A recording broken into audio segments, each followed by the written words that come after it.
Hello and welcome to Saturday Morning Cartoons, the weekly podcast that revisits, reviews, and ridicules some of the world's weirdest animated series. Coming to you from the backwater planet Lothal, I'll be your host, Dave Trumbore. Joining me, as always, my Rebel co-pilot and podcast co-host, Sean Paul Ellis. How's it going, buddy? Nice. David, I'm doing well. How about yourself, buddy? Doing really good. We have a very special guest with us tonight for the show, the high-ranking Imperial Inquisitor, Darth Max Nicholson. Ooh, I like the Darth, the Imperial. I like that vibe. I'm digging it. Thanks for having me, guys. Yeah, absolutely, man. Yeah, welcome back. Yeah, thank you. Thanks for coming back. We brought Max on because Max is a Star Wars enthusiast, very, very well informed, much more so than myself and Sean. And we consider ourselves fans too. So Max is kind of the super fan. And we are continuing our Star Wars month here in anticipation of Star Wars: The Force Awakens opening on December 18th. Sean, correct me if I'm wrong, but I believe this is the last of our Star Wars themed episodes, so we're ending on a high note here. Ooh. Yes, this is. What an honor. This is gonna be coming out. Yeah, this will be coming out right before. Right before you guys stand in line all night. I know. Try to get those good seats. Oh man, I'm excited. Gotta get. Actually, you might be in line while you're listening to this. I'm not sure when you're gonna listen to it, but as long as you got your tickets, you got to get your tickets ahead of time. Yeah, you had to get your tickets a month ago. Yeah, and you should be fine. Yeah, if you're listening, you're too late. Tickets, you're in trouble. Yeah. No, it should be good times though. So we wanted to kind of take a trip into different iterations of the Star Wars universe. Now, Max previously joined us for Star Wars Droids. Is that correct? That's right. right. Yeah. Yeah. So if you Classic. missed out on that episode, that classic episode, head on back and take a listen to that. We also have Star Wars Ewoks in the bank, and just last week we did Star Wars: The Clone Wars. If you need a breakdown of why that is different from Clone Wars, just go ahead and listen to the episode. So yeah, we're going to wrap it up tonight with Star Wars Rebels, and to give you an idea of the history of the show and how it came about, I'm going to throw it back over to Sean. So Star Wars Rebels is an American 3D CGI animated television series that was produced by Lucasfilms and Lucasfilm Animation. The visual style of Star Wars Rebels is inspired by the original Star Wars trilogy concept art by Ralph McQuarrie. It premiered with a 44-minute episode, Star Wars Rebels: Spark of Rebellion, on October 3rd, 2014 on the Disney Channel, prior to the premiere of the series on October 13th on Disney XD. Dave Filoni, Simon Kinberg, and Greg Wiseman serve as the executive producers for Season 1, and this show is currently in the middle, I believe, of the second season. Yeah, and that's pretty much where we're going to pick up with it today for our episode discussion. We're going to go back to the beginning of Season 2. But before we get into that discussion, I'm going to give you a brief overview of what this series is actually about. And Max, feel free to jump in and either make any corrections. Make corrections, yeah. I'm a walking Wikipedia over here if you need me. Exactly. So the high view of this is set 14 years after Revenge of the Sith and 5 years before A New Hope. Rebels takes place during an era when the Galactic Empire is securing its grip on the galaxy.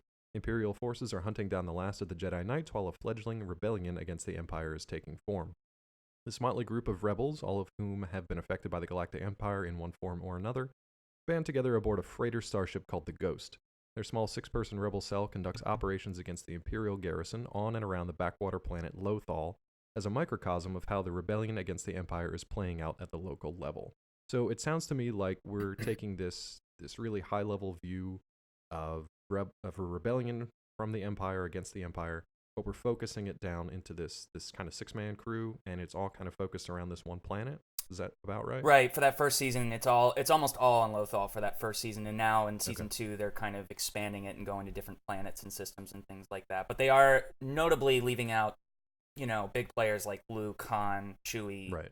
But you get a few fun cameos, including in this episode that we'll be talking about. Yeah, definitely. And I think it's important to we don't have to go through the characters necessarily beat by beat, but I think because this show does draw a lot from the kind of original concept art, I think it's important to get that out of the way at the beginning. Because you could be watching the show and just be like, what the hell is this Zeb guy? He's just like a rip-off Chewbacca. Or what is this chopper droid? He's just like a knockoff R2-D2. But it's actually interesting the way these characters came about. So Max, I know you had more on that. Yeah. So basically, your two main characters actually is one. The main character is Kanan Jarrus, who is a former Jedi Padawan. He was there during Order 66, and he escaped by the skin of his teeth. Marvel actually put out a prequel comic book that sort of explains how that happens with Kanan. It's actually pretty good. I would recommend it if you guys are super into Star Wars, as I am. And then you've got Hera, which is kind of the captain. She's a Twi'lek captain, and you've got the rambunctious little guy, Chopper, who's kind of an astromech droid, sort of like R2. You got Zeb, who is, he kind of looks like a Chewbacca ripoff, but he's actually, I think the design, and I might get hell for this, but the design is either based on an old Chewbacca concept or an old Han Solo concept, weirdly. I can't remember, because at one point Han Solo was an alien, I remember. So oh, interesting. Yeah. I in my notes, I just have the original concept artwork for Chewie. Okay, so yeah, so probably Chewie, that's right. And then and then you've got Sabine, who's a Mandalorian kind of bounty hunter type. And then she's got that classic Mandalorian helmet. Totally. Just sets her out. Loved it. The old T visor. It's actually a pretty cool design. And it's a really cool design. I like that she was like a graffiti artist. Yeah. She just, like, for some designed her reason, own armor. Really interesting. And then like I was just watching it, like I wasn't even paying attention to the story at that point. I was just like, what is going on with this chick? And why is she hanging out with these guys? Yeah. There were 2 seconds where I was, as I'm watching it for the second time, I was like, okay, sexy Boba Fett. Right. I'm behind this. Check. Right. Yeah. Okay. Nice. And then finally you've got Ezra, who's the kid. He's like the local kid from Lothal, which is the planet that's prominently featured in season 1. And he turns out has Jedi powers. And Kanan kind of picks up on this and starts to train him. Interesting. Pretty much just that last little rundown from Max explains so much more for me from just watching this episode. Because I'm watching this episode, and now granted, it's a season 2 premiere that we watched, so I don't expect them to just be like, here's everyone, and here's their name, and here's what they do in the show. It's like, if you've watched all season 1, you should be ready for season 2. Oh, totally, So, yeah. Yeah, but for us, I mean, we kind of get to know these characters as we go through this sort of 2-part, hour-long episode, and you get a good sense of what's going on with them, but it really did leave me wanting more, so I would like to go back and watch it kind of from the beginning. Awesome. And then also catch up with this season too. Yeah. But Sean, what about you, since this, I believe, was your first introduction too? Yeah, it was. We started with Star Wars Ewoks, and we did. It was a very low point. Another classic, another classic. And again, it's something where I will unabashedly say, if you're a Star Wars fan, yeah, absolutely check it out. I know I watched it as a kid. I was enthusiastic and excited about it. I watched Clone Wars, the early 2000s on Cartoon Network, but then I don't know what happened, but I kind of fell off for the Clone Wars and especially Rebels. Yeah. And watching it now, I have such a backlog of television, and I'm just kind of moving all of that aside to continue to watch the Clone Wars and Rebels, because these are just fantastic shows. And I mean, I know we're so close to the release now of Force Awakens. I'm so motivated and so excited to spend the time kind of reintroducing myself to some of these characters in this universe and getting back into it. And it was a joy. Max, thank you. This was such a great show to watch. Yeah, and man, it's I like to think of Rebels as sort of also just a spiritual continuation of not just Star Wars like the movies, but also of just Clone Wars, which I think is some of the best Star Wars out there. Like, some of those arcs in the later seasons especially are just so awesome, and this show Rebels really picks up on some of those threads in a really cool way. And to your point, I was so excited to have some of that payoff in the episode that we watched. Totally, right? Yeah, and that's kind of the first episode too, episode TOO that kind of picks up on those threads, right? The some of the big ones, especially with those characters. Right. And they've been getting more into that too as the season's gone on, which is sweet.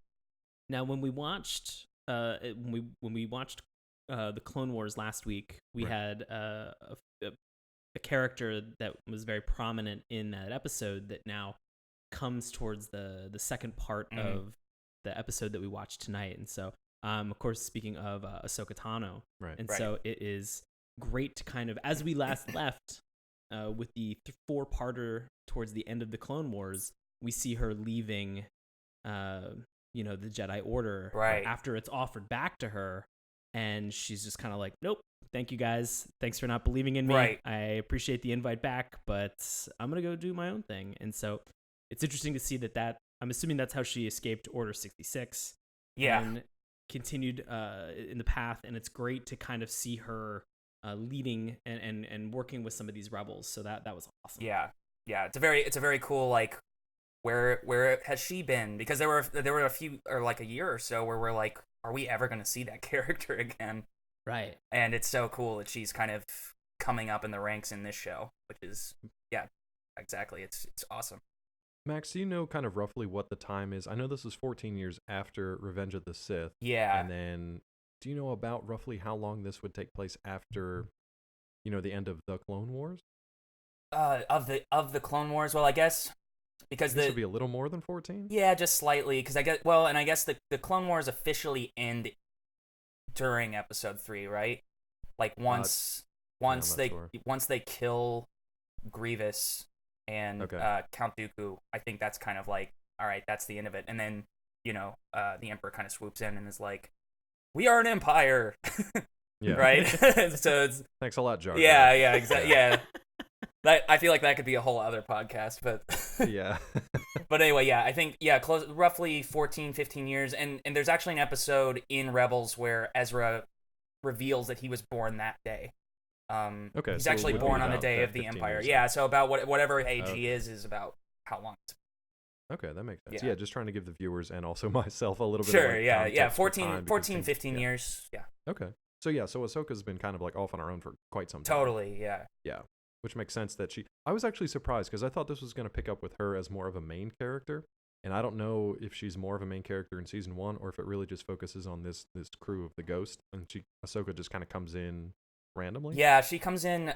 She actually comes in the finale of season 1. Okay. Yeah. Oh, okay. Nice. So yeah, we've only just seen her at the start of this premiere episode, this season 2, episode 1. Okay, well, that's kind of a perfect place to lead into that discussion, but just to contradict myself for a second, we want to take at least 5 seconds to talk about the opening credits and theme here. Why 5 seconds? Because that's exactly how long the opening credits and theme for this show appears to be. Short and sweet. What's that? Short and sweet. Yeah, short and sweet. Gets you right into it. Doesn't waste any animation time. Nope. Yeah. Last week when we talked about the Clone Wars, I really I was impressed with the way that they did it. It was very much like Avatar or Legend of Korra, where it was like the title card, you knew what show you were watching if you just tuned in, and then they give you a brief, maybe 30-second narration with clips from like last week. So it was just kind of like, here's where we were, here's where we are now, here's a taste of what's going to happen. Right. Now, granted, this was a season 2 premiere, so they didn't really have to do that. Sean, what's your take on this very brief, very bold credit scene?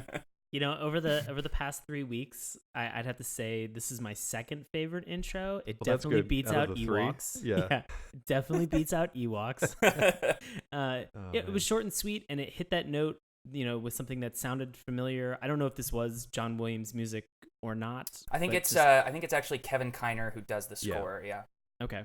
Just who also did the Clone Wars too. Right. Yeah. Okay. So it was nice to have something that seemed familiar. It seemed orchestral in nature, and it was kind of loud, booming, and it gets you back into it. It gets you excited. It's the music that you associate with this entire franchise and how awesome it is. So it was nice to kind of have it. It was 5-6 seconds in length. Yeah, that's all you need. Yeah. That's really, like you said, if you've been paying attention to the show and if you've watched season 1 into season 2, you have the background information. You don't really need to know. You don't really need to be caught up. We have the internet. We're adults. We can look it up and we can Google and be like, I don't know what happened in season 1. Give me a quick recap. Yeah. Guys, we're adults. We can figure out cartoons. Exactly. and as great as Rebels is, it's like I sincerely hope this isn't just the first Star Wars you're watching. If you're that would be weird. Yeah, I feel like even kids, and I think there are kids who probably are watching Rebels, being like, what is even happening? But if you're a kid who's watching this for the first time, this is your first foray into the Yeah. universe. Episode 1 This of is your season gateway. 2 Star Wars Rebels. Not even the beginning of Rebels, but like this episode. Just the dead middle of it. Yeah. You've got so much to look forward to and so much to be disappointed Yeah, by. it's so true. In equal measure, I'd say. Yeah. There's Kids, this you got a guy lot of named catching Hayden up to do. Christensen. You're going to be really upset. Just skip a majority of that crap. Yeah. Look, I will say though that I like how at least this episode does kind of hide the biggest reveal in all of Star Wars. Like It they does. don't Oh, they yeah. don't just come out and just be like, oh, this is what happened in all those movies and all that series before. They're kind of playing it like, we don't really know. Yeah. I like that. I thought that That was was kind of very It is cool. nice. Yeah. Sean and I, just briefly to touch on this this opening thing again. Sean and I offline decided that the Star Wars fanfare, that that very brassy kind of sound that hits you in the face, was actually the early club air horn sound. So the club music air horn that you now hear, well, maybe I don't know if you still hear that or not, but listen to them side by side. I feel like they're very similar. All right, I know exactly what I'm doing after this podcast. Exactly. So thanks, John Williams, for starting the club scene. 20 years earlier. I love Appreciate it. Good time. We're going to jump into the season 2 premiere discussion tonight, and I'm going to turn it back over to Max, who's going to give us let you know the title of the episode where you're going to be talking about, and then a brief synopsis of that episode. Okay, so what we are watching is, as we've mentioned, the season 2 premiere. And I guess it's technically the first episode in season 2, but I think it's actually branded maybe as a TV movie, Okay. just because it's a double feature. It's kind of a 44-minute thing instead of a 22. Right. So I'll just go ahead and read what you got here, which is the premiere continues the events of the first season as the rebel crew of the Ghost adjust to their new missions within the larger rebellion. After receiving a call for help from Minister Tua, who wants the rebels to help her defect from the Galactic Empire in exchange for vital Imperial secrets, the rebels return to Lothal only to find that they have entered an Imperial trap. With Lothal under Imperial siege and the Empire on their trail, the rebels must find a way to flee Lothal and return to the rebellion. Along the way, they have their first encounter with Darth Vader, the dreaded Dark Lord of the Sith. Yeah, who is apparently voiced by who in this one, Max? A little guy named James Earl Jones. Yeah, just that little fella. Yeah, it's kind of underground, but you might have heard of him. You might have heard of him. Yeah. Unless you're a kid watching this episode of Star Wars as your first ever anything Star Wars. Yeah.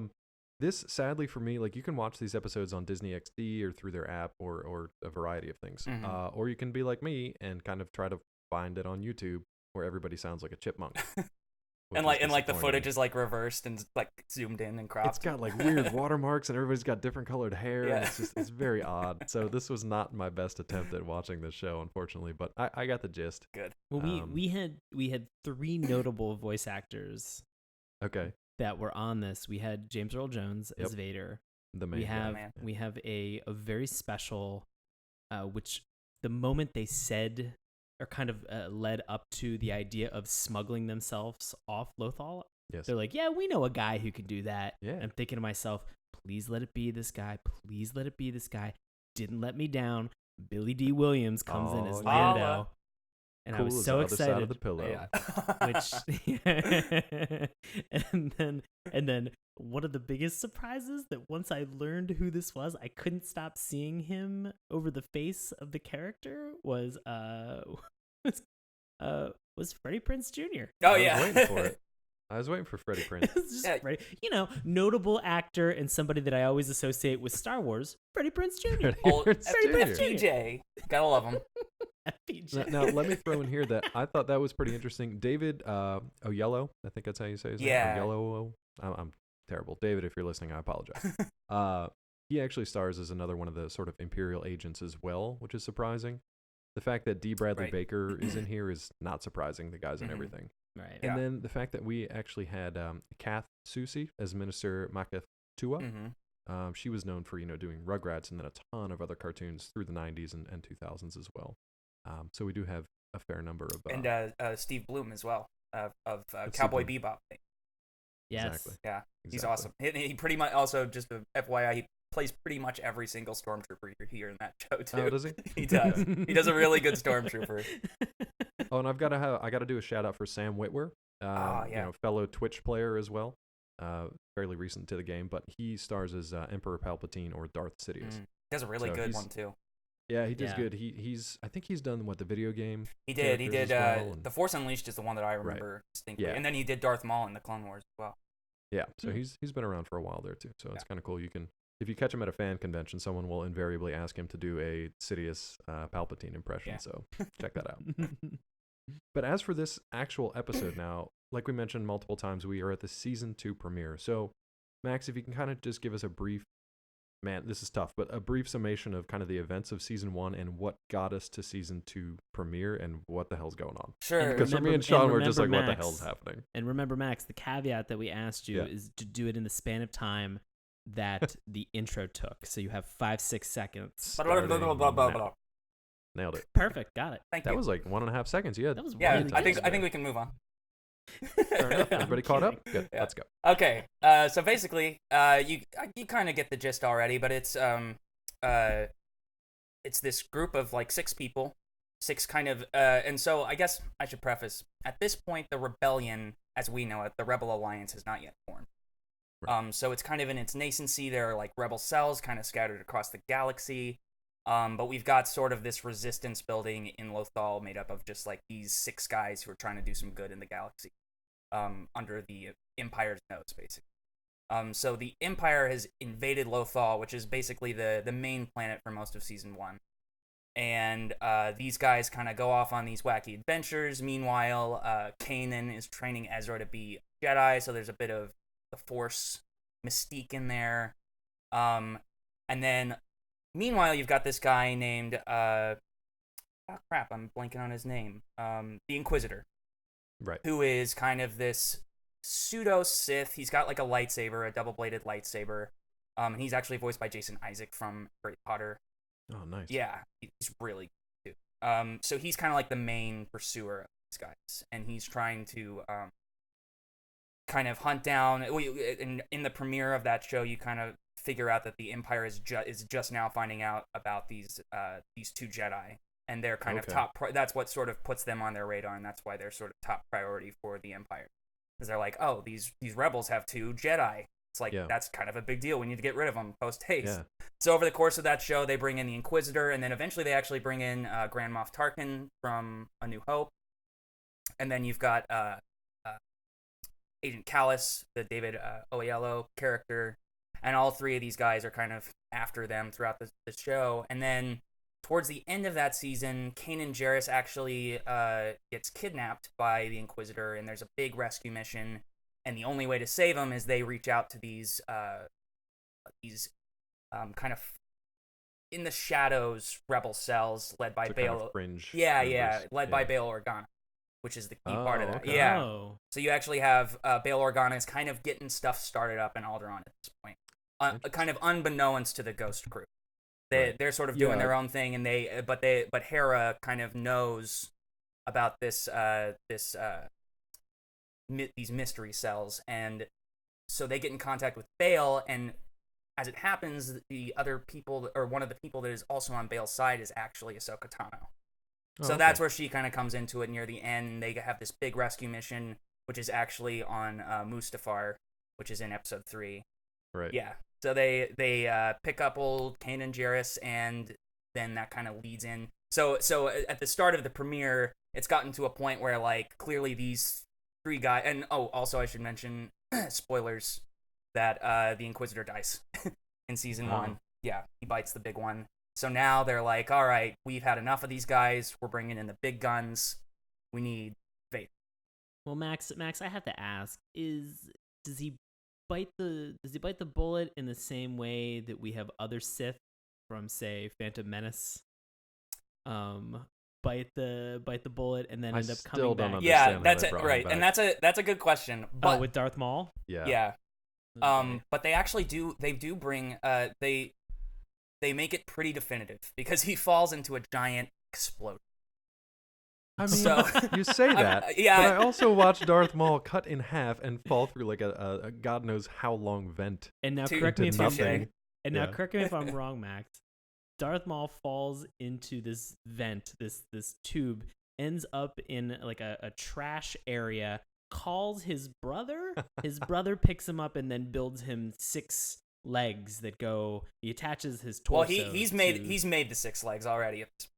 He had them just in case. Yeah, because you got to get them spider legs as soon as you're cut in half.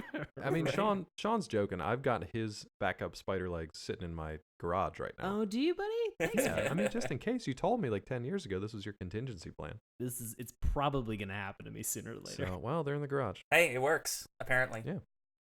So, But as far as I know, nothing like that kind of happens. At least not in this episode. Yeah. I don't know what else goes on this season, but yeah. I will tease that they do bring in more Inquisitors into this show. And I want everybody to get spider legs. everyone gets spider Every legs. character gets Like spider like legs. Mojo from X-Men. Yeah, I like. What I thought was interesting in this one, you've got a lot of these heavy hitters. Like you said, Darth Vader makes his way into the show, and it doesn't take him very long. And the other characters, they don't necessarily know about him yet. He's not this entity, this force that's pervaded the galaxy. He's not the massive threat to the rebellion that everybody knows once we get to the original trilogy. He's kind of this presence that they can feel as like a very cold, a very empty, a very dangerous kind of presence. Totally. Yeah. I just love that they introduced him. And he's kind of like, it's weird. My girlfriend was talking about the movies, and she was like, I don't understand why Darth Vader's running his own errands. I'm like, what do you mean running his errands? Like, he's just like sending messages to people and I kind of got that vibe from this episode where Vader's he's like, just bring me my ship, I'll take care of it. He's just doing all this stuff I'll do it myself. Exactly. Yeah. If you want it done right. Yeah. I am tired of this amateur hour on this. Yeah, this little planet. This is super annoying. I've killed so many Jedi. How can these two So Jedi many be? younglings. Yeah, so countless younglings. Oh my god. Yeah, thank you. Ask me about all the young defenseless people that I've killed. Yeah. The numbers are staggering. Yeah. So. Staggering. It is interesting to see kind of where his powers are in this particular episode. But I don't want to jump too far ahead. We'll get to that kind of big battle, kind of probably a fan favorite battle. In a minute here. But this one actually opens with one of my favorite things from the entire kind of Star Wars universe. In any cartoon, TV show, movie, whatever, video game, I love the space battles or the air battles. Totally. They're the best. Yeah. They're my absolute favorite, and I really hope they knock those out of the park with the movie that's coming up, because they're some of my favorite things to watch. I love watching people playing Battlefront and doing the space battle stuff. I loved playing Rogue Squadron back in the day, and the Shadows of the Empire stuff in the video games when you actually got to fly around in his ship. That stuff I love. So I'm glad this opened with one of those kind of things. Yeah, and I bet you'll get a lot of that too in Rogue One, especially speaking. Oh God, I hope so. Yeah. Otherwise, what are they doing? Right. Yeah. It's like I'm guessing that movie's gonna be like 80% space battle, It's or like it Top should Gun, or it should but Star be. Wars. Yeah. I'm not. That's no joke. It should be. It really I'm should honestly hoping that Rogue One is just people loading and offloading stuff from freighters. Or just pilots with their reaction shots of getting blown up for an hour and a half. But it's like the SVU stuff where like people come, they're like, have you seen this, have you seen this alien? They just continue to, they're like, oh yeah, I seen him, but I'm gonna need some credits if I'm gonna give up any as information he's on him. loading like moisture evaporators onto and off of shuttles. Yeah. No, I love, and I'm glad they continue this in the cartoons too. That they have like Phoenix Squadron or whatever, the A-Wing Squadron. Yeah. And they have these different squads with piloted by different people who are unique. You can kind of see you get a Jack Porkins or you get a whatever. You can tell who the pilots are, and then you're introduced to them, and then 10 seconds later they blow up. Yeah. They're just blown out of the sky. But I love that they give them a second to have that reaction shot. Like they scream something into the comm, and then they just burst into sparks. That's like, I absolutely love that. Just expendable squad. Yeah, why not? And then I mean, it's like the stormtroopers. It's just these guys don't have the same. Yeah, helmets. exactly. It's also, I like the speaking of like that opening battle, like, and kind of going back to like if this is your first exposure to Rebels, it's like I feel like they do a pretty good job of kind of giving you a taste of what each of these characters is like just in those first few moments. Like you have Ezra kind of like in the gunner seat, you have like Zeb sort of being the wacky like falling off the rails type thing, and right. So let me ask you about that. Is Zeb, because there were a lot of moments where I feel that Zeb had some very kind of slapsticky comedy that he introduced. Is that common? Because it felt like he was the only character that really ever had those moments, and I guess I don't remember, or I'm trying to remember moments in other Star Wars movies where there was something that was that slapsticky. Was that something that was put in there for the targeted democratic, the children who might and I would be say watching this? I would say Rebels is kind of geared to like just a slightly younger demo than Clone Wars. Yeah, because I'd agree. Both shows, and I don't know, I'm hazy if they did this in this episode specifically, but they do kill stormtroopers on the show. which like most cartoons you killed... don't ever see anybody die. Like my favorite example of that is the Legend of Korra has like anytime they blow up a ship or something, they make sure to show a little guy with a parachute. Like before they cut away, like they're like, "See, he's totally fine." Yeah, exactly. Yeah. It's like they don't do that. Like they will actually just kill characters on the show, which I think is kind of speaks to like how it's sort of riding that line. But yeah, the Zeb is kind of like he's in the vein of like a C-3PO and R2-D2, where it's like you're like kind of crazy guys. You know what I mean? Yeah, it's like him and Chopper are kind of the only ones that have kind of that level of humor. Like at one point, Zeb kind of clunks two stormtroopers' heads together and just like, Three Stooges style knocks them out. Right, and other times Chopper has this kind of... Follow... Yeah, John. Well, Zeb does it with the line, he goes, "You found me!" Yeah, he just bonks their heads together like two coconuts. Yeah. And then Chopper just has... He's kind of like... my understanding is this is a droid that's kind of an older model, and he's kind of been cobbled together from different parts. Yeah. And he's a little... He works fine. He's a little psychopath, though. Like he's just a little bit of a kind of unstable droid, I feel. Like he's sort of like the chaotic neutral of Star Wars, I think.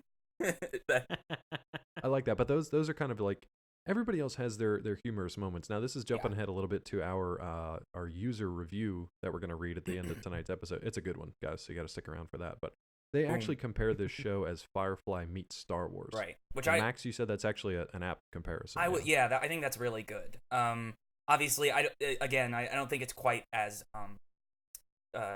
dark as that show can get, obviously.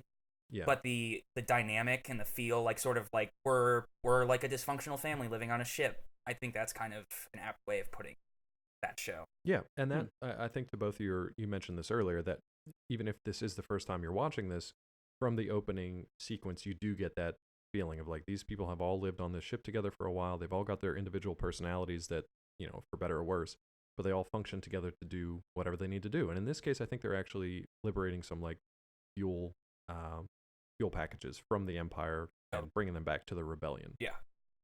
So I just gonna jump in, Dave. I think the idea was that they were trying to there were field generators. There were Imperial field generators that they were trying to liberate in this first mission that's taking place like with all the ships. I must have heard that as fuel for some reason, because I know they got shield generators later on when they well, because the idea was that there's this like quick line that they have that's in there when they meet up with Commander Sato about they were happy that everybody came back from the mission, but they were a little bit upset that it wasn't the intended cargo that they actually set out to obtain. Good call. Good call. So that's kind of along the lines of, I mean, that's a good point, because it's along the lines of Firefly, where these guys are kind of, they're rebellious, they exist outside the law, they kind of take, they're mercenaries, sort of. They take kind of these jobs for hire. Sort of a Robin Hood type, rob from the rich, steal from the rich. They even have a line later on, between, what is it? Is it Kanan and Hera? Yeah, where they almost say like literally, like, it's to rob from the Empire and give to the needy. It's like we're gonna like tweak it just so it's maybe not copyright infringement or something. Yeah, just if we change 2 words, we're totally fine. Yeah. So that it is the Firefly, the Robin Hood kind of sentimentality. Mm-hmm. So it's interesting. You get to see that right off the bat, and I thought it was fun. They had a good time with it. I like the ghosts. I like the ship. It's got a little personality of its own, and then everybody else does as well. Yeah. But then we get into kind of the bigger sense of everything. Once they meet up with the rebellion again, they talk to the rebel commander, and then they get this holographic message that comes through Chopper. And there's a little bit of dissension among the crew here at this point, but that's something we can dig into a little bit later. They get this message from the aforementioned Minister Maketh Tua. Yeah. And maybe... Classic Star Wars name, too. Yeah, Maketh Tua. Well, do you remember that it wasn't Tua to begin with? It was a friend of theirs from Lothal. Oh, yeah, it was, it was like Smokey Joe or whatever his name was. It was Old Joe. Old Joe. Smokey Joe's was a cigar shop down the street from where I live. But yeah, Old Joe, who's like a oh my god, I used to know his species, but I can't think of what he is. Hammerhead, but yeah, he looks like a planarian. He looks like a flatworm. Yeah. So he's like, oh hey guys, it's Old Joe. I'm gonna step aside now. There's somebody here who wants to talk to you. Hey guys, I can't see you. It's me, Old Joe. I can hear you. Good to see you guys. I got new Cubans in. Kanan, anytime. You come get him. Anytime. I got him. I gotta go. There's this lady that wants to talk to you real quick. So they get this kind of veiled, secretive message, and we get this from the minister, who I guess, Max, did they have kind of a history with her at all in season 1? It seems like they've ran across her path before, and it did not end well. Right, yeah. So she's kind of, or she was kind of like among these people who are sort of after them. And she's, I think, if I remember correctly, I'm pretty sure she's like kind of a Lothal, like local, but sort of rose up in the ranks of like the Empire. So she's kind of like on the lower end. Was like a puppet master almost, kind of. They put her in a position of power, but they were controlling her strings, kind of thing. Yeah, totally. Okay. Yeah. All right. So we get a brief introduction to her on Lothal when Vader, of all people, kind of comes in and basically puts the fear of God into her, and she kind of figures out, like, I'm not long for this world, so I should probably do my best to try to get the fuck out. Right. And at this point, that's when she contacts these the folks on the Ghost, and she tries to arrange for safe transportation off of Lothal, and in exchange, she's going to give them not only this list that the Empire has for rebel sympathizers that are not only on Lothal but other planets as well. So basically a list of allies that the rebels can not only protect but also look to for support and for alliance. But she also teases something. She says, I know the real reason that the Empire is on this planet. And she doesn't really give that away. Now, if I were in the bargaining position, I'd be like, how about you give me that first? Yeah. And then we'll get your ass. And then we'll get the lists afterwards. Yeah. Given the outcome of what's about to happen, I would have definitely been like, I'm going to need some collateral up front. Yeah. Because you may or may not get blown up. Yeah. Well, it was interesting because they jump on that moment and they say, we know why they're here. We know why the Empire's here. Knows that. They have a factory. They're stripping the planet of all their natural resources. And then she hints at this sort of, there's another reason. And that did pique my interest. I don't know if that's ever revealed or if that was just sort of a negotiation bargaining piece that she throws in there. I actually can't recall if that's been brought up yet or not. Or if that was, if like in the show, if that was revealed to be what she's talking about. I feel like it might be one of those things where they set it up in the premiere, and then by the time you get to the finale, you're like, "Oh, right, that's what that was supposed to be." Yeah, payoff. Very well. We haven't gotten there yet, Yeah, but that's that'd be cool. the teaser. Yeah. That. Hopefully, it's a factory where they make spider legs. I mean, I'm assuming. All I want. Darth Maul approves. Yeah, stamped. Demon head stamp. Yeah. So at this point, then the commander basically says, like, yeah, we're gonna go ahead and send you on this mission. So they now have to kind of go back through where they had more or less just come from. They have to break through this kind of, it's not really a barricade or it's not really like a blockade or anything. Just a very heavy Imperial presence in Lothal. So they have to go back and break through there and kind of go in disguise and go in and try to rescue the minister here. That does not quite go as planned. And there's also some interesting disagreements and tension among some of the teammates as well. And it's mostly between the two main ones that we had talked about earlier. So, Max, do they have kind of like, is there like a romantic history between the two of them? Is it just like a leadership history? It seemed like they said, like, we got involved with this as sort of a Robin Hood type thing, and now we're running these missions for the military, basically. Right. And this is not what we signed up for. And I think the main thing to remember there is that Kanan is, I think, weary about the military ever since Order 66.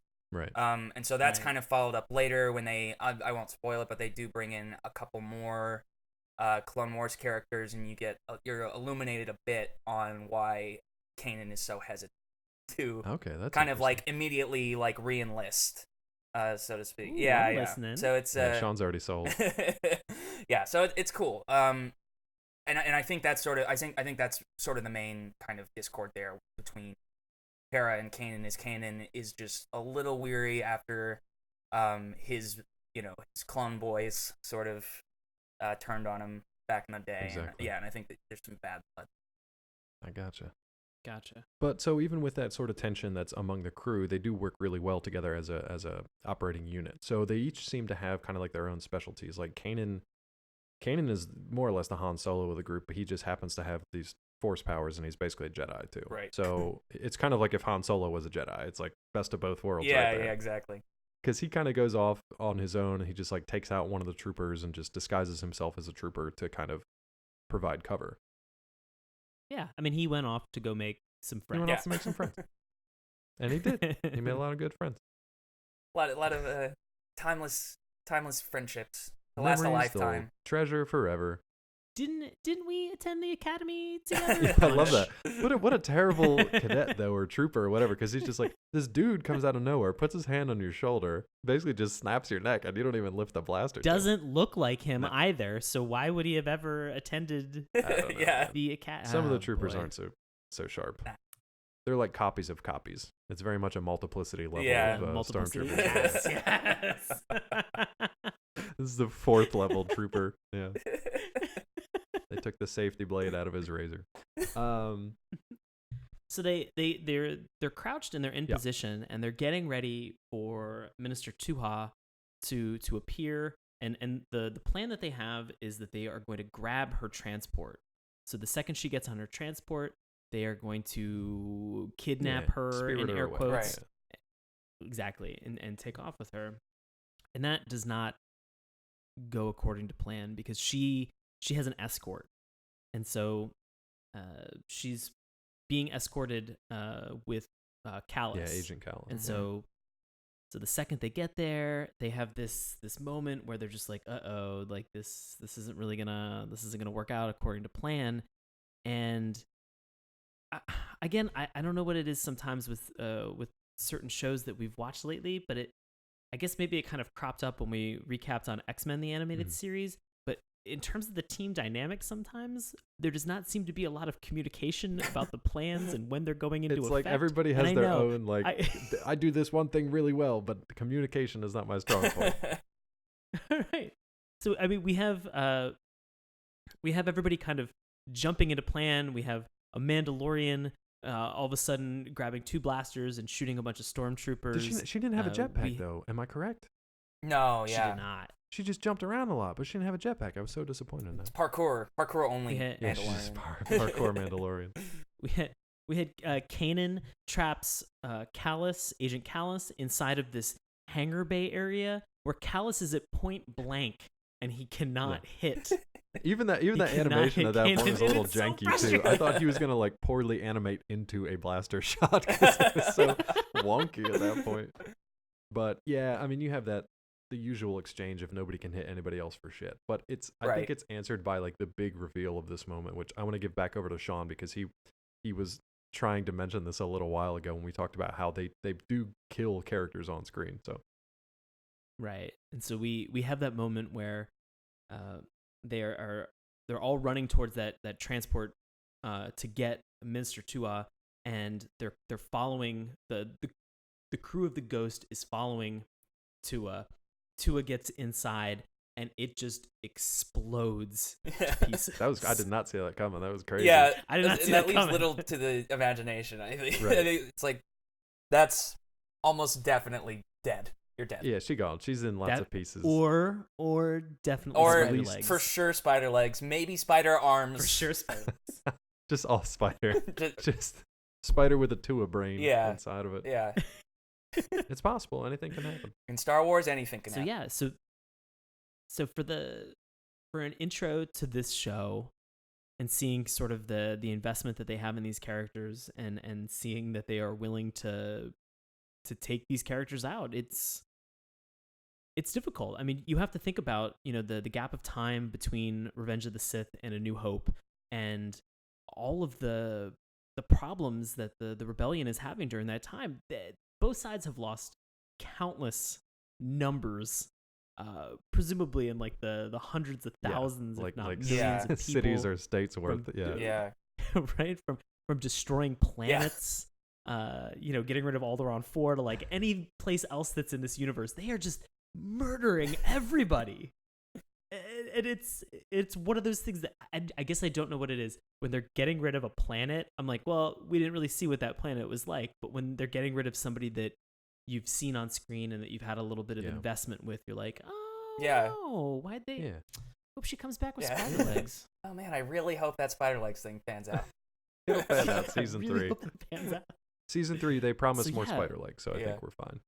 What I really loved about this show and this episode in particular is the level of the maturity of the storytelling that they are trying to do. Now, granted, this was skewed towards a somewhat younger audience, but the fact that they just add that layer of not only was Tua, blown to bits, may or may not have spider legs, but it was a frame up for the rebels. So this whole thing was the rebels appeared, the Empire pretty much knew they were going to be there, or at least had a contingency plan knowing that they were going to do something. Because I think Callus had this like probe droid or interrogation droid following Tua around.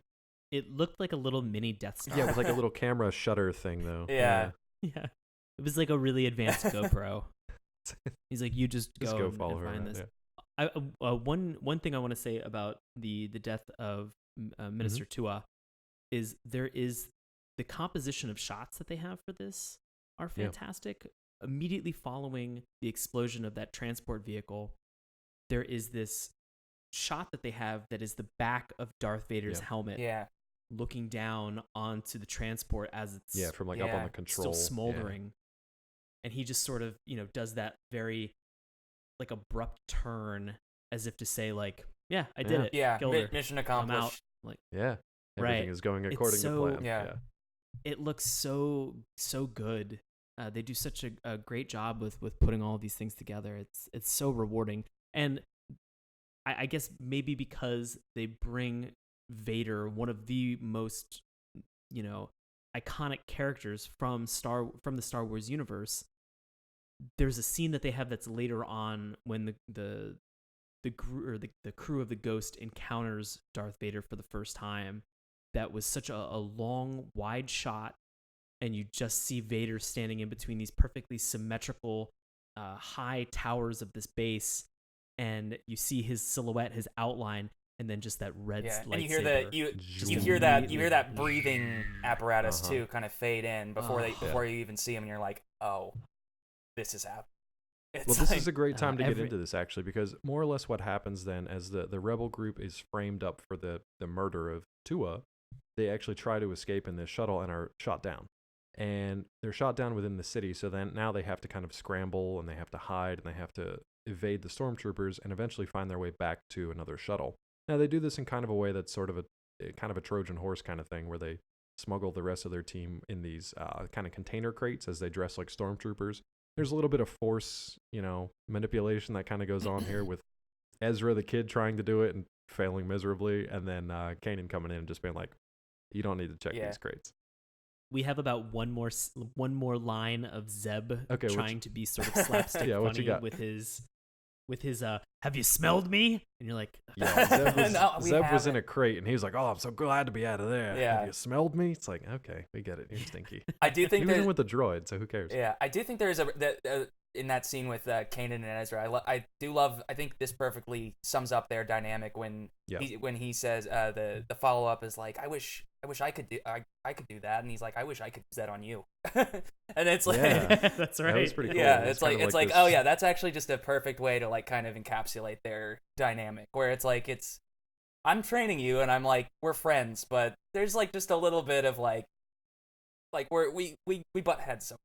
You know what I mean? There's a little bit of stubbornness going on. Yeah, definitely. No, that was a nice little scene for their dynamic, and I love that we do get to see different scenes between characters, even if it's like Chopper and Zeb, or Kanan and Hera, and you get to see these little moments within this overall story, which is great. I mean, I'm glad they had time for everything, but it does make for a really packed episode.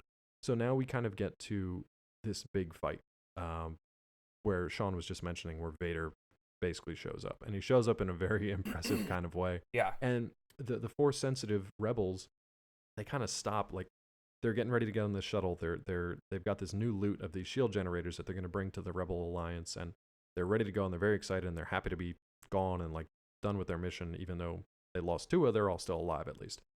And then the two Force sensitives get this feeling, this coldness, this presence, this thing that's just like devoid of happiness or anything good and pure in the world. Dementor. This Dementor that comes up behind them, and they're all out of chocolate. And that's when that moment comes up that you guys are talking about, where you hear the Vader's, sort of his breathing machine, and you hear the sound of his lightsaber coming on. And can we talk about the lightsabers for a second before we get into this battle? Yeah, let's talk about these diet lightsabers. Like, I don't know if they were scrimping on like the neon gas in these things or what, but Well, Max, I think you had some Yeah, input about yeah. this, correct? So basically, the idea with that is, it's kind of it's sort of an homage to the original episode 4 lightsabers. Specifically, the Obi-Wan one is actually, if you go back, it is pretty. I mean, I don't think they're quite that needle thin as the Okay. Rebels ones, but they've got that kind of very thin, sort of jittery, kind of almost. There's even like a little bit of like, is this thing about to flicker out kind of Right. effect. And I think that's sort of what they're going for with that, which is in keeping with the overall sort of Ralph McQuarrie artistic style of the show. So I think it's an interesting way to do lightsabers. I'm personally a fan of the thinner cores of the lightsabers. I know that's like Really? a super Okay. nerdy thing, but No, I love it. I just had a conversation with my girlfriend about how lightsabers are crafted and why like Kylo Ren's look so different from everybody right, else's. yeah, She just kind of looked at me like, okay, yeah, whatever, it's like don't I care. can talk about that stuff forever. Yeah, But exactly. because also it's and this is something that they implemented in episode 3 was they put the points on them, which Okay. weren't in any of the other ones, like the little points at the end, and they kind of do it a bit in Clone Wars, and then to an extent sort of here as well. But yeah, so I think that's sort of the story on sort of these like very ultra thin lightsabers, which are kind of sleek looking, but I do know that's a complaint because they are so. I mean, I can get it because it was kind of weird when you first see that and you're just like, well, where the hell's the rest of it? Right. It's just kind of odd. And then to watch them like clash together so violently because they have this. It's a 2-on-1, so it's Ezra and Kanan versus Vader, and it's Ezra's also got an interesting kind of grip. He's got like a pistol grip for his. Right, which lightsaber, it which does is the shoot dagger. blaster fire too, which is Oh, interesting. yeah. So sometimes when he's basically got incognito, he uses it kind of as a blaster. So he has a Final Fantasy sword gun. Yeah, is what you're saying. basically the Star Wars he's Final Cloud Fantasy. Leonhardt. All Yeah. right. I just want to make sure I had that right. Yeah, and also I don't think they showed in this episode, but Kanan's also splits apart. Like I read that in the right, description, so but I hadn't seen it. right, which Yeah. kind of is also sort of meant to be sort of a we're incognito type thing, where when he is kind of walking around, he's got these two just kind of pieces of metal, and then he puts them together, and it becomes a lightsaber. Oh, I see. That's interesting. Yeah. I like that. I love the kind of lightsaber lore and craft. Right, That's because kinda when you beyond- think it's about kinda it, like you do wand kind of lore, you yeah. can't just it's not the golden age of the Jedi anymore, so you kind of Right. have to be a little more less conspicuous. You can't just have like, Just oh, hanging here's off this your ancient sash weapon there. hanging on my belt. Yeah, Yeah, that's Yeah, interesting. I need to have my saber, but I need to like keep it on the down yeah, low exactly. as much as possible. Exactly. Interesting. I would have never. That's a really interesting idea of just keeping something like that so secretive. I would have, I guess, just because when we're introduced to the Star Wars universe, it doesn't seem like it's something that's ever very secretive. And then when we go back to the original, trilogy or the episodes 1 through Okay. 3, we're kind of given this thing where there's just Jedi all over the place. So keeping your lightsaber under wraps never kind of occurred to me. But that's such a cool point that they introduced. Yeah, that into it's the very show. cool. Yeah, and it goes to sort of the mature level of the story too. That this is an actual rebellion. These guys are living in Yeah. constant fear, and they have to really pay attention to what they're doing. Exactly. Yeah. And also the fighting styles of those characters I think is really telling in this too. Because like Vader is like immediately you can tell in that scene. He's just like I think Dave Filoni put it best in an interview. He's like, if Vader is a 100, then Kanan is like a 15 and Yeah. Ezra's like a 5. Yeah, And like Ooh, that, jeez. like, and you watch that scene, and that's kind of how you feel. Like you Yeah. feel like this is like a sum of like maybe 20% of a Jedi fighting a 100% Sith Master. yeah, and you watch, and Vader's Dude. not even like he's No, not he's breaking totally- sweat. he's basically totally just like toying one with him. arm, just Yeah. like fucking. Like at one whatever. point, Vader literally catches Kanan's hand. Yeah. It's like, who does Yeah. that? This guy just caught that guy's hand. Yeah. It's And like, I love that, like, anytime Ezra like rolls up to try to attack, he just force pushes right, him, like, yeah. It's into like a you're beam you're 50 like feet a away. you're like a moth when I'm trying to fight Yeah. this at least sort of Jedi guy. yeah, at least somewhat not Right. intimidating, Yeah. but maybe a problem. Yeah. We get a moment where he force pushes Ezra up against one of the walkers, Yeah. and then forces his lightsaber up against his neck, and has the your master has deceived Yeah. you. Into believing A you can speech be where a you're just Jedi. like, You're like, "Ah." oh. That was Oh, like shit. that was a big trailer moment. I remember when they released the trailer Oh, for really? that premiere. Yeah. where you're like, oh man, that's real. But then, not only does he do all that, but then they drop all that space shit on him.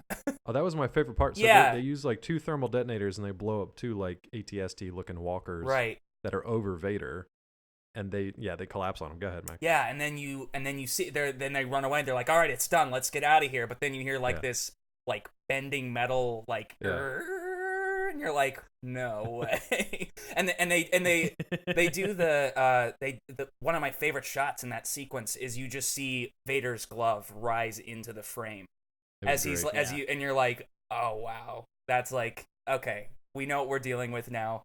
It's like, and there's even a line later on where Kanan and Ezra's like, well, how are we gonna fight him? How do we fight that? And he's like, dude, we're lucky we got out alive. Yeah, we don't fight that. That's like that's something we can't deal with.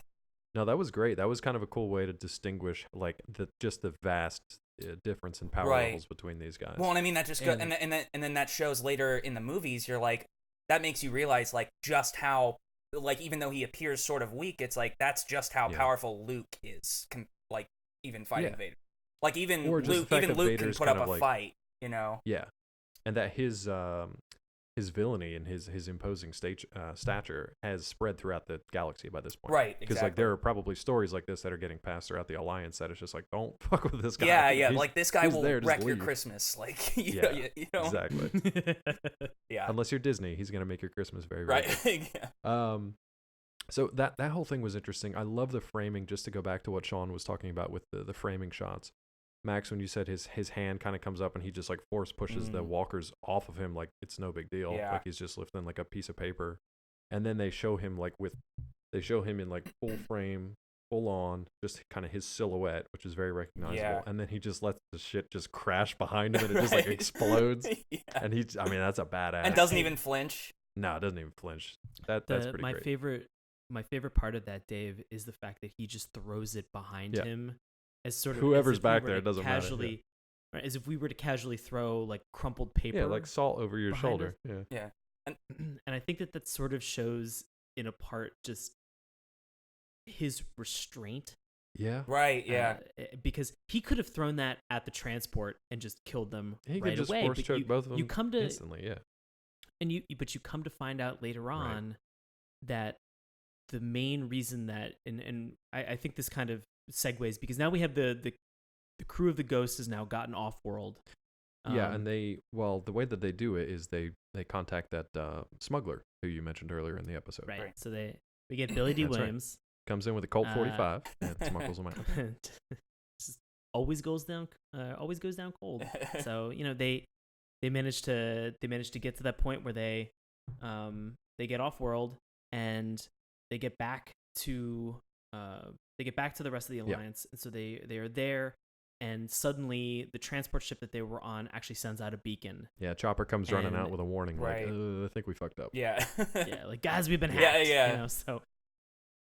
So they get this moment where suddenly there's one single TIE fighter that appears, and you think to yourself, okay, this seems like it's going to be pretty easy. Until you realize the man who's piloting it is none other than Darth Vader. Right. Yeah. A bunch of Corellian Corvettes versus the TIE Advanced One. Yeah. Now, there's a couple interesting and exciting things about this. To Dave's point that you mentioned earlier, this is great because now we're getting right back into a space battle. It's a great way to end. Yeah, you're right. It's kind of a good bookend to the whole thing. Exactly. Right. This is what makes the Star Wars franchise so exciting. We get a recap of these expendable Rogue Squadron people who were coming out. They're just fodder at this point, like in front of Vader. They're just getting mowed down. Yeah. Like there's 2 that are left towards the end when the Ghost tries to build formation again. So you get as Max said, you get this nice bookend of everybody coming in, and there's this line where you realize why Vader didn't throw or exerted that restraint. And he says, "I want these rebels alive." Yeah, right. And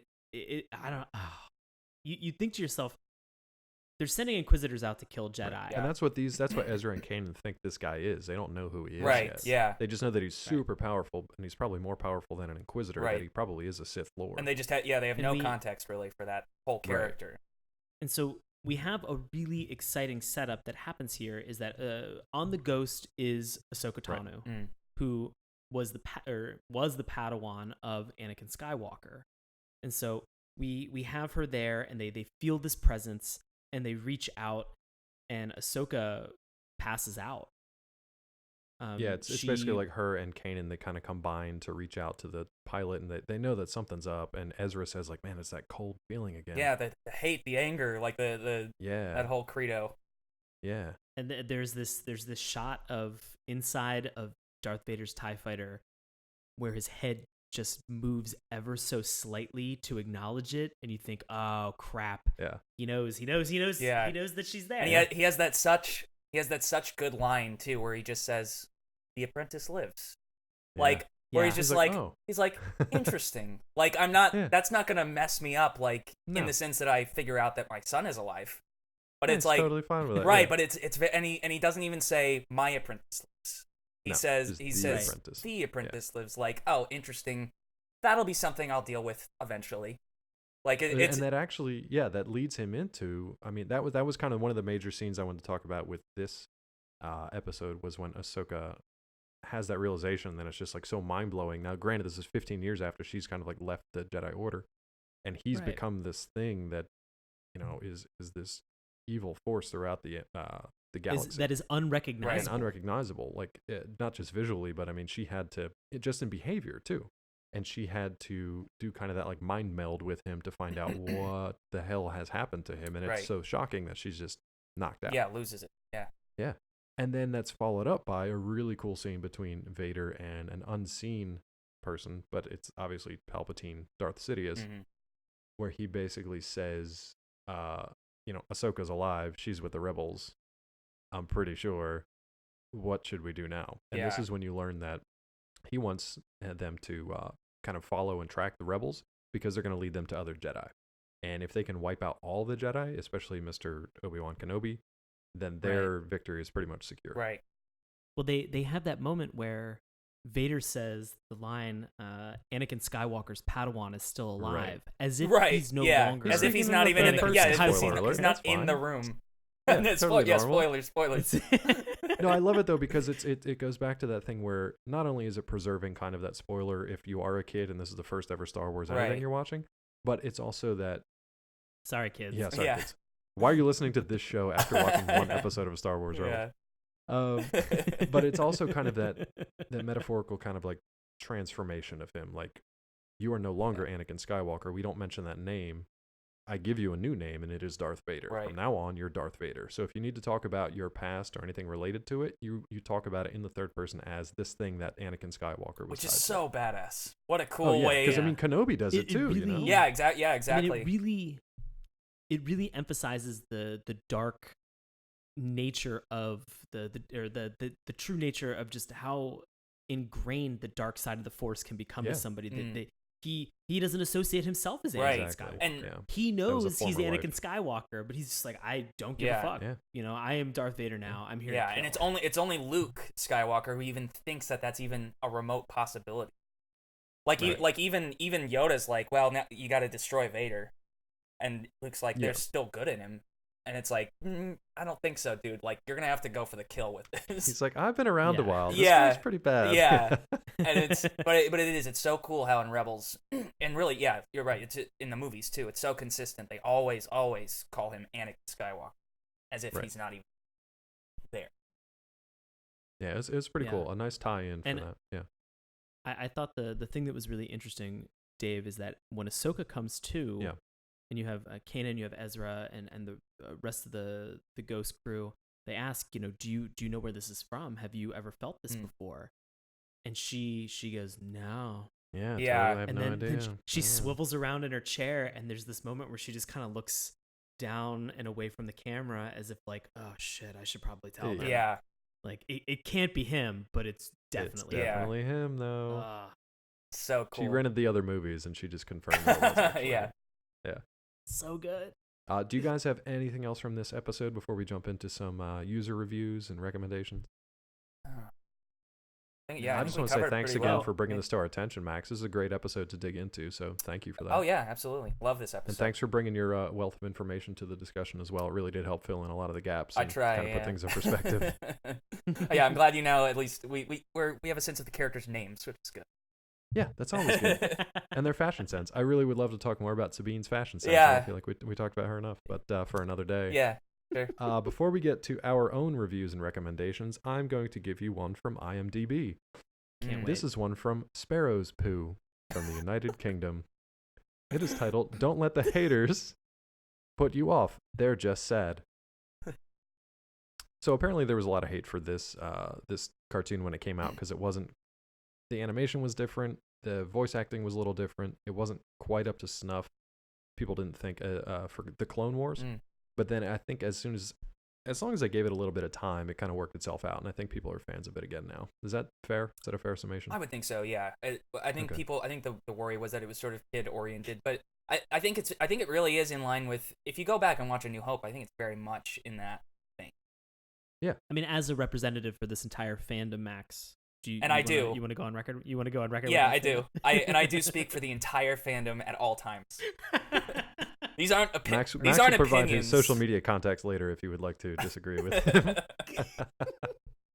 But as far as Sparrow's Poo from the United Kingdom has to say about this, I enjoyed it. I thought it was fun and something different. I know there are people who say it is poor and it's meant for kids, but who cares? There are people out there that say they don't watch this, but I say give it a chance. If you like it, carry on watching. If not, then don't. Yep. There are people out there that don't like change, and I think they're just sad and stuck in their ways. I thought it was fun and worth a watch. As someone said, Firefly meets Star Wars. Yes, it's aimed at kids, but anyone can enjoy it. Just enjoy the story. I Sparrow love Poo. these reviews so much. Sparrow Poo speaks for me as well. Fair enough. Max is a little more Sparrow eloquent. Sparrow Poo Sparrow Poo? is my spirit animal. Poo. Sparrow's Poo. That's a t-shirt right there, ladies and gentlemen. Sparrow's Poo is my spirit animal. You know, as goofy as some of these reviews and stuff that we read are, they always end with like a very poignant phrase. I can't remember the ones from last week. They were great. This one's just as good. Just enjoy the story. Just enjoy the story. No, man, just enjoy the story. Just watch Just it. Get over relax. yourselves. Pop some Relax, some enjoy the story. popcorn. Yeah, have a good time. Kick back. Max, did you enjoy this story? Would you recommend it to our listeners out there? Oh, definitely. Yeah. I think Rebels, and I think it's going to be a show sort of like, I think of Harry Potter as the best example of a series that kind of grows with its audience. I think Okay. Rebels is very much going to do that. I think as this series progresses, I think it's going to get a little darker, a little edgier. Nice. And I think it's already starting to do that. Even in this episode, I think you see a bit of that. So, yeah, I would definitely recommend. Yeah, they blew a bitch up. It gets pretty dark. Yeah. Um, Yeah. They blew a bitch up. That should be like on the poster just for that episode. Yeah, They just blow season 2 premiere. they blow a bitch up.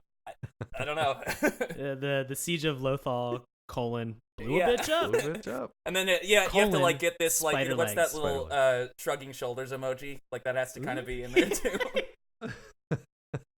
Blow a bitch up. Fantastic. It's a good summation. Yeah.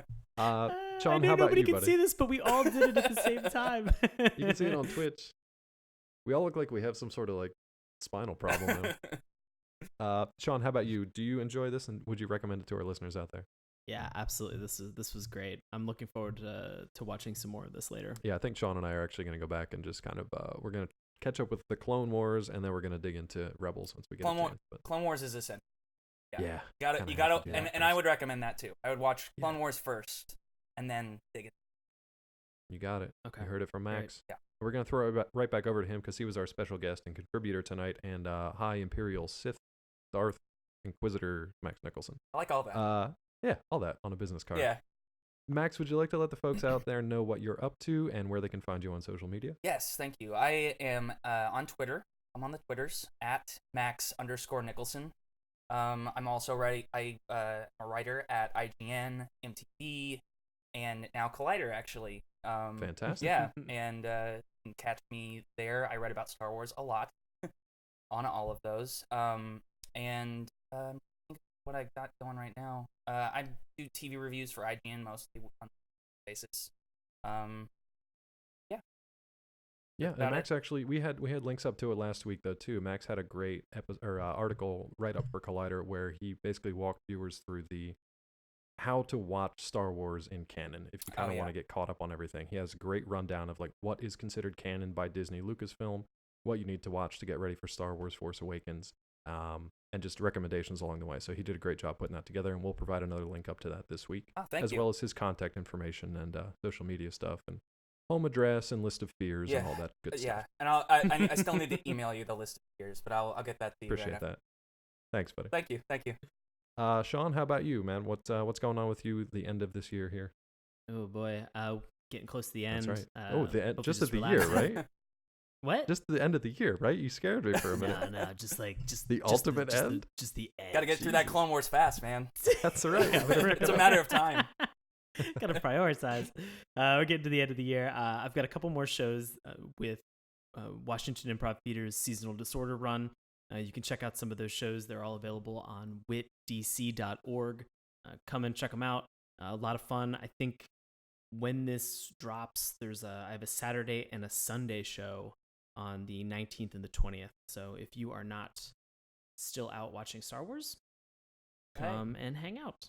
So I'm excited. I bought my ticket. I'm going to see the Friday night, I believe, 7:30 show. So nice. I'm pretty pumped on the 18th. So, but again, I bought my ticket like a month ago. Yeah, you had to. Yeah, you did. Fandango crash. You could. Yeah. Yeah, I know. Easy. And you can also find me on Instagram and Twitter at Sean Paul Ellis. Dave, what are you up to, buddy? Well, you can find me on Twitter at Dr. ClawMD if you are so inclined. You can also find me over at Collider.com where we cover a bunch of TV and movie news. Hopefully, once Star Wars The Force Awakens opens up, we can take a brief hiatus from that before we start covering the next movie in its cycle. But we definitely have a lot of coverage on Star Wars over there as well, so you can check it out. I also do weekly recaps of The Flash, Arrow, and The Walking Dead when it returns. So you guys can head over there and share your thoughts. If you're interested in finding out more about Saturday morning cartoons, you can do so at our website, SaturdayMorningCartoons.com. Remember, that's morning with a U. We also have a Twitter account at MorningToons. Check out Sean's handiwork at our Tumblr page, SaturdayMorningCartoons.tumblr.com. We got a Facebook page. We got a YouTube account. You can listen to our podcast each and every week through iTunes and Stitcher. And you can always send us an email. Let us know how we're doing, SaturdayMorningCartoons@gmail.com. Well, by the time this episode finds you guys, you should be just about ready to watch Star Wars The Force Awakens, so we want to say thank you for listening to our Star Wars month so far. We are going to shift gears next week and get into the holiday spirit with a Rankin Bass special of Rudolph the Red-Nosed Reindeer. Yes. That should be a good time. Holla. Yeah, be a good time. Getting into the spirit, I've already got the Christmas music been going, and I'm already sick of it. But 'tis the season. This will be a joy to talk to you next week. That'll be so disgruntled. I fucking hate this. The Grinch who did a podcast about Rudolph the Red-Nosed Reindeer. That's basically what's going to be me. We want to thank you guys again for listening, and definitely a big thanks out to Max Nicholson for joining us tonight. We hope to have you back. Thanks for having me, guys. Loved it. Absolutely. Great Good time. times. And yeah, that's it for us in Star Wars. We will see you again with Rudolph the Red-Nosed Reindeer on next episode of Saturday Morning Cartoons. Thanks. Pew, pew, pew, pew, pew, pew, pew.